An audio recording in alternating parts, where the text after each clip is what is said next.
নমস্কাৰ বন্ধু বান্ধৱীসকল, আপোনালোকক স্বাগতম জনাইছো আমাৰ আজিৰ অন্য এটি বিশেষ ভিডিঅ'লৈ। বন্ধুসকল, শত্ৰুকটো বাদেই দিয়ক, বন্ধুৰ পৰাও কেতিয়াও এই 6টা বস্তু বিনামূলীয়াকৈ নলাব।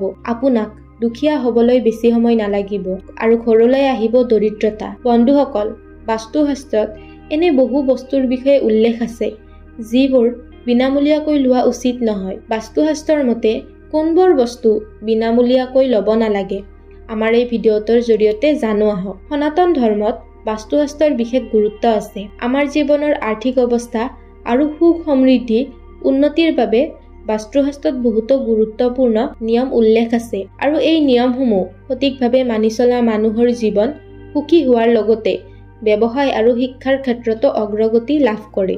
আনহাতে এই নিয়মবোৰ আওকাণ কৰিলে জীৱনটো অসুবিধাৰে ভৰি পৰে। এনে পৰিস্থিতিত বাস্তুৰ নিয়ম মানি চলাটো অতি গুৰুত্বপূৰ্ণ।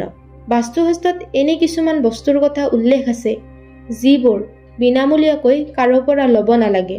বাস্তুশাস্ত্ৰৰ মতে এনেকুৱা বস্তু বেলেগৰ পৰা ল'লে আৰ্থিক সংকট বৃদ্ধি পায়, লগতে ঘৰত অশান্তিৰ সৃষ্টি হ'ব পাৰে। এতিয়া প্ৰশ্ন হ'ল যে কোনবোৰ বস্তু কাৰো পৰা বিনামূলীয়াকৈ লোৱা উচিত নহয়। ইয়াৰ কাৰণ কি?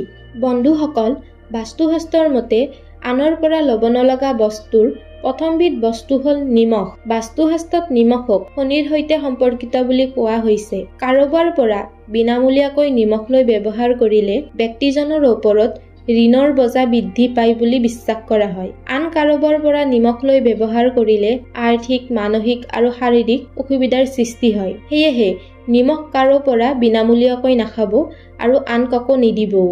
বন্ধুসকল, বিনামূলীয়াকৈ দিব নলগা আমাৰ ভিডিঅ'টোৰ দ্বিতীয় বস্তুটো হৈছে ৰুমাল। বন্ধুসকল, বিনামূলীয়াকৈ লোৱা ৰুমাল ব্যৱহাৰ কৰিলে পৰিয়ালৰ মাজত কাজিয়াৰ সৃষ্টি হ'ব পাৰে। বাস্তুশাস্ত্ৰৰ মতে কোৱা হয় যে যিজনৰ পৰা আপুনি বিনামূলীয়াকৈ ৰুমাল লয় ভৱিষ্যতে তেওঁৰ লগত আপোনাৰ সম্পৰ্কৰ মতভেদ হ'ব পাৰে। লগতে পৰিয়ালৰ সদস্যৰ মাজতো সম্পৰ্কত অৱনতি ঘটিব পাৰে। সেয়েহে কাৰো পৰা বিনামূলীয়াকৈ ৰুমাল নল'ব আৰু বিনামূলীয়াকৈ কাকো ৰুমালো নিদিব। বন্ধুসকল, বিনামূলীয়াকৈ ল'ব নলগা বস্তুৰ তৃতীয় বস্তুটো হৈছে লোহা। বাস্তুশাস্ত্ৰত ভগৱান শনিৰ লগত লোহাৰ সম্পৰ্ক আছে বুলি মানা হৈছে। বিনামূলীয়াকৈ কাৰো পৰা লোহা বা লোহাৰে তৈয়াৰী বস্তু লোৱাটো ভাল বুলি গণ্য কৰা নহয়। ঘৰত বিনামূলীয়া লোহা অনাৰ ফলত দৰিদ্ৰতা, বাধা আৰু মানসিক চাপৰ সৃষ্টি হয় বুলি বিশ্বাস কৰা হয়।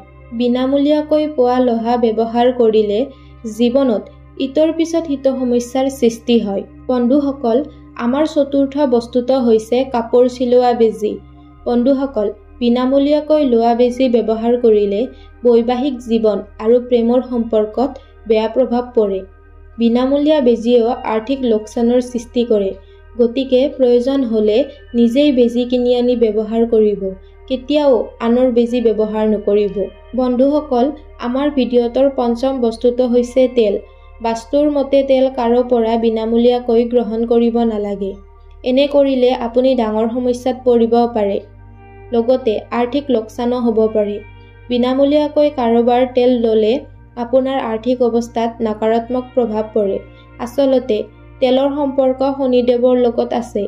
সেয়েহে বিনামূলীয়াকৈ কাৰো পৰা তেল ল'ব নালাগে। বন্ধুসকল, আমাৰ ভিডিঅ'টোৰ অন্তিম বস্তুটো হৈছে পাৰ্চ বা মানি বেগ। বাস্তুশাস্ত্ৰৰ মতে আমি যেতিয়া পাৰ্চ এটা উপহাৰ হিচাপে কাৰোবাক দিওঁ তেতিয়া আমাৰ ধনৰ লগত জড়িত পৰিস্থিতি সেই ব্যক্তিজনৰ হাতলৈ স্থানান্তৰ হয়।